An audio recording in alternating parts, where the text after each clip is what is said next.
Au Nigeria, le groupe rebelle des Vengeurs du Delta du Niger a menacé de proclamer l'indépendance de la région le 1er octobre 2016, un jour symbolique qui coïncide avec l'accession du Nigeria à la souveraineté internationale. Les autorités doivent prendre au sérieux cet avertissement selon certains observateurs.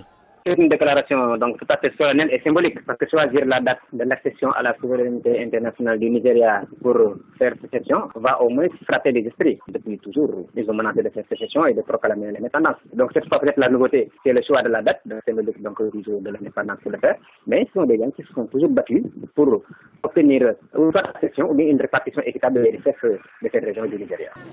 La région du Delta du Niger a connu plusieurs groupes qui réclament une meilleure répartition des ressources tirées de l'exploitation du pétrole. Avec plusieurs attaques sporadiques à son compte, le groupe des Vengeurs du Delta a ralenti la production de pétrole dans la zone. Les autorités nigérianes sont invitées à affirmer l'intégrité territoriale du pays tout en ouvrant des négociations avec les rebelles. Le gouvernement nigérien et son président doivent savoir quand même que le moment est venu pour montrer aux citoyens nigériens et à la communauté internationale qu'ils peuvent régler les crises internes. Cela est déjà en train de faire fuir les investisseurs et les remettre en cause de façon extraordinaire l'unité nationale. Donc pour moi, c'est l'occasion de faire preuve de fermeté et de montrer qu'on ne négocie pas sur la souveraineté nationale. Mais en même temps, il faudra ouvrir des négociations. Entre 2015 et 2016, la production de pétrole du Nigeria est passée de 2,2 millions à 1,6 million de barils par jour, notamment à cause des actes de sabotage des groupes rebelles dans l'état du Delta, au sud du pays. Au Nigeria, 70% des revenus de l'État sont issus du pétrole.